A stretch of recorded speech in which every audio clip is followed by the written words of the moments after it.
A'udhu billahi mineşşeytanirracim. Allah Teala ayta El-İmran suresinin 104. ayetinde وَلْتَكُمْ مِنْكُمْ أُمَّةٌ يَدْعُونَ إِلَى الْخَيْرِ وَيَأْمُرُونَ بِالْمَعْرُوفِ وَيَنْهَوْنَ عَنِ الْمُنْكَرِ وَأُولَٰئِكَ هُمُ الْمُفْلِحُونَ. Allah Teala ayta bu ayette: hem bulsun sizin aradan bir ümmet, bir türküm izgilikке, hayırlı işlerge çakıratırgan, yani Kur'an'a hem de Peygamber sallallahu aleyhi ve sellem'nin sünnetine, Kur'an hem sünnet boyunca yaşarga çakıratırgan, hem izgiliklerini buyuratırgan, hem yamanlıklardan, günahlardan tıyatırgan, şular indi uğuşka erişuşiler deyip Allah Teala aytdı. Hem şu ayet bilen Allah Teala bizning ümmetke, İslam ümmetine izgilikke çakırunu, yamanlıktan tıyunu, günah işlerden tıyunu farz kıldı. Her bir Müslüman kişiye. Başka ayette Allah Teala ayta: "Kuntum hayra ummetin ukhrijat lin-nasi ta'muruna bil-ma'ruf ve tenhawna 'anil munkari ve tu'minuna billah."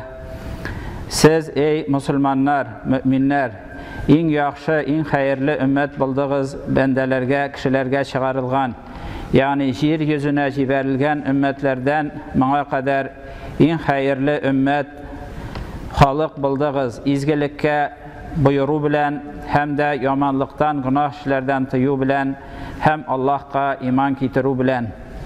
Yani bu ümmetinin başka halıklardan, başka ümmetlerden bana kadar bulgan Yahudlerden, Nasaralardan bulsun, ayırması ol en hayırlı buluğu, izgilikke çakıruğu arkasında izgi işlerge, Allah Teala'nın dinine, namazga, urazaga, zekatga, hac kılırga, Allah Teala'nın yurtun, sadakalar birirge, ata-ana hakkın üterge, izgilikler kılırga, yani kurşiler hakkın ütev, tuğanlık jiplerin tutaştırı, hem yamanlıklardan tıyı bilendi, yani zor günahlardan kişilerini tıyı, zina kılıdan, şirik kılıdan tıyı, ata-ananı rencitüden tıyı, zulüm kılı, gadilsizlik, kişilerini zulüm kılıdan, yetimlerini, miskinlerinin malın aşavdan tıyı, şuşunday sıfatlar bilen bu ümmet başka ümmetlerden yaxşırak buldu. Hem Allah Teala'ga iman kitirdigizdi. Yani şirik kılmayışı bir Allah qağına ışandığız deyip Allah Teala aytdı. Şuşu sıfatı bilengine bu ümmet başka halıklardan, başka ümmetlerden hayırlırek. Hem Allah Teala şağıştırıp ayta bizge, şağıştırır üçün kitap ehilleri turunda كَانُوا لَا يَتَنَاهَوْنَ عَنْ مُنْكَرٍ فَعَلُوهُ. Hem onlar, kitap ehilleri, Yahudler hem Nasaralar, onlar bir-birsin yavuzluktan, günah işlerden tıymaylar, belki kirisince işliler dedi. Eğer indi bu ümmette, bu halıkta bir-birsin yamanlıktan tıymasa, izgilikke çakırmasa, yani ol Yahudlerden, yaki Nasaralardan ayırması yok. Bu ümmetinin en tüp ayırması, bana kadar kilgen halıklardan, ümmetlerden ol izgilikke çakırı bir-birsin, hem de bir-birsin yamanlıklardan, günahlardan tıyı. Ebu Sa'id el-Hudri radallahu anh ayta: "Sami'tu Rasulullah sallallahu aleyhi ve selleme yaqul: Men ra'a minkum munkaran felyughayyirhu biyadihi fe in lem yastati' fe bilisanihi fe in lem yastati' fe biqalbihi ve zalika adghaful iman."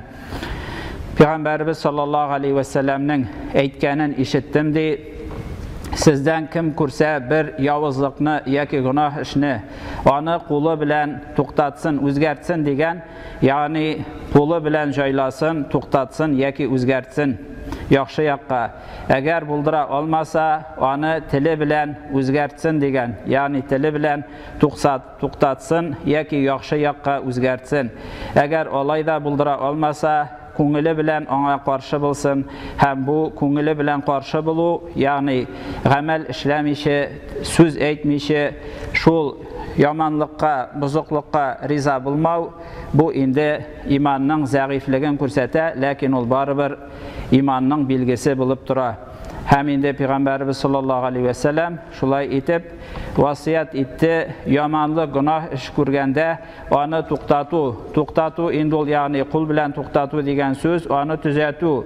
Бәлки ул эшләүчене туктатып, яки ул бозган әйберне төзәтеп, яхшы хәленә кире китереп, яки инде теле белән ди булдыра алмаса кулы белән дигәндә инде әгәр инде yurtda hoca, ata kişi məsələn, baba kişi, яки инде үзе кул астында булган кешеләр өчен ул инде кулы белән төзәтергә тиеш, туктатырга тиеш. Әгәр туктата алмаса, төзәтерлек булса, үзе кулы белән эшләп төзәтергә тиеш яхшы якка. Әгәр булдыра алмаса, инде ул вакытта теле белән дигән, ягъни үз кул астында булмаган кеше булса, кулы белән туктата алмаса, андый аның вазифасы булмаса, мөмкинчелеге ул вакытта теле белән әйтергә тиеш. Ягъни мусульман кеше олы гынахларга, гынах эшләргә инде карап, түзеп, эндәшмичә торырга тиеш түгел, бәлки теле белән булса да әйтергә яки төзәтергә тиеш. Әгәр алай да булдыра алмаса, инде барыбер күңеле белән каршы булырга тиеш, риза булып торырга тиеш түгел.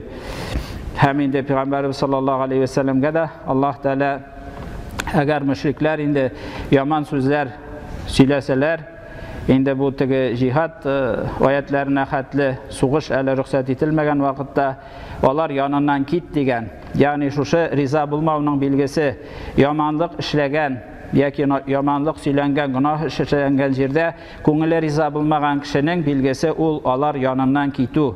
Шушы риза булмауын белгертә.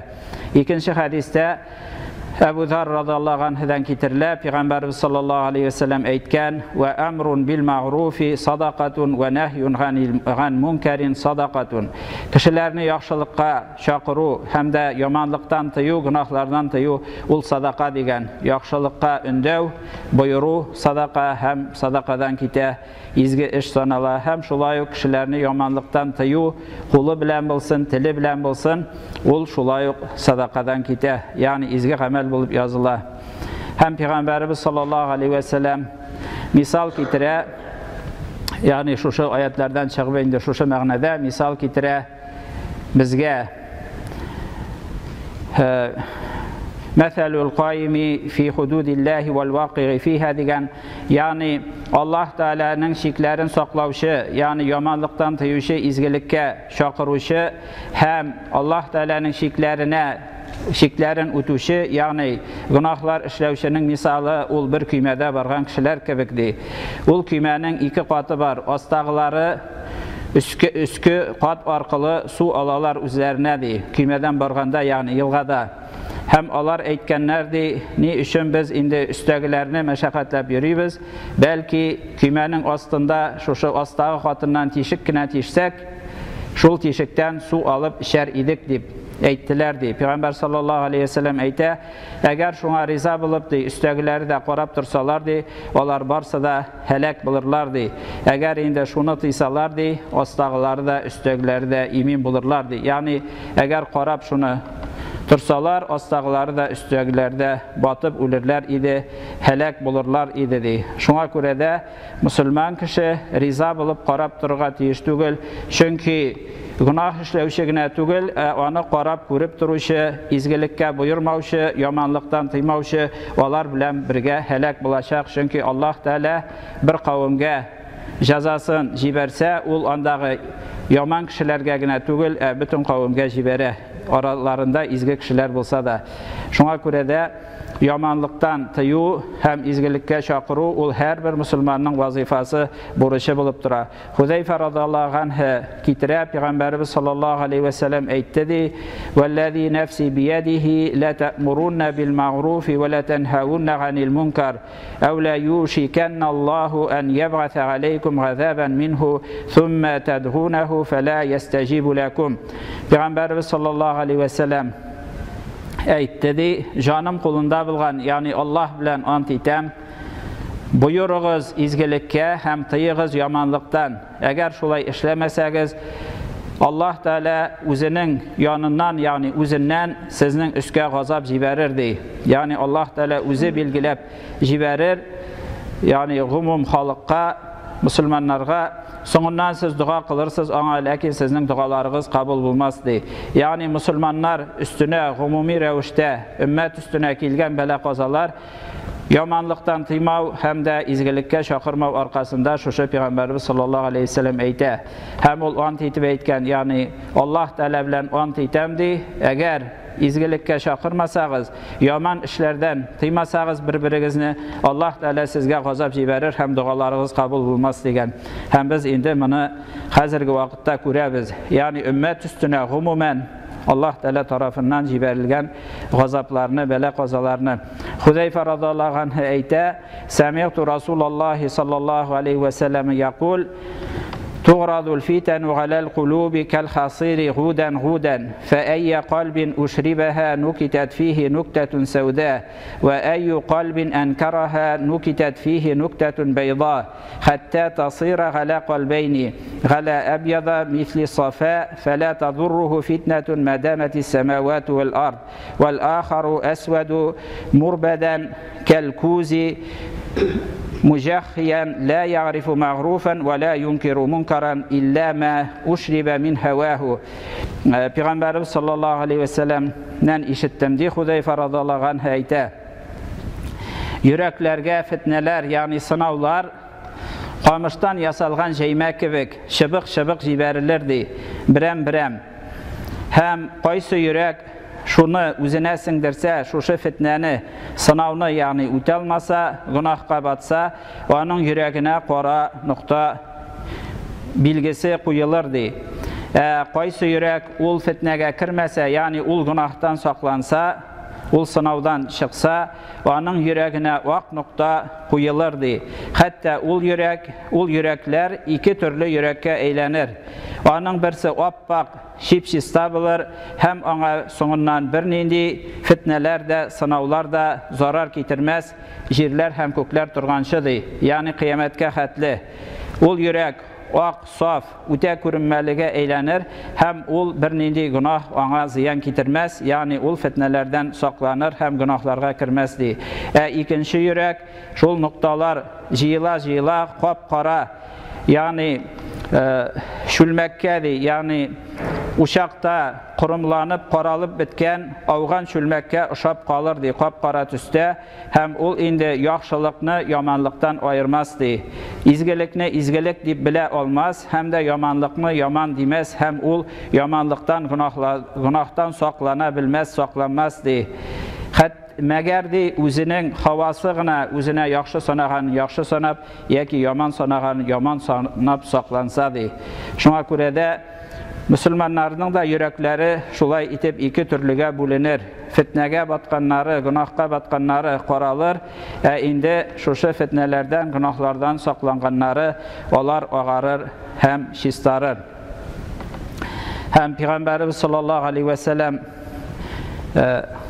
Allah Teala eyte innel hasenati yuzhibne seyyiat, izgilikler olar günahlarına yuva degen, yani şu qara noktalar eğer eden balası günah işlegenden sonra tövbe kılsa, hem ul günahlarından geri koysa, ul noktalar yuqqa çıkarır, hem yuvilirdi.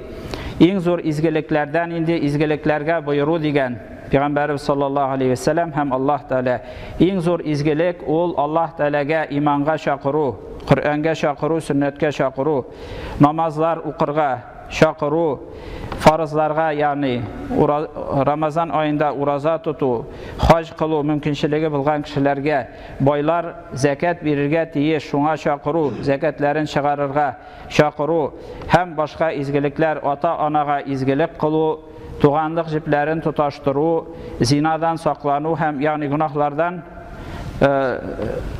günahlardan tıyı saklanırga şakuru, ul ata ananı rencitüden saklanı, zina kılıdan saklanı, kişini ötürü, yaki malın alıdan haksızga saklanı, yetimler fəqirlər, malın aşağıdan saxlanı həm başqalar.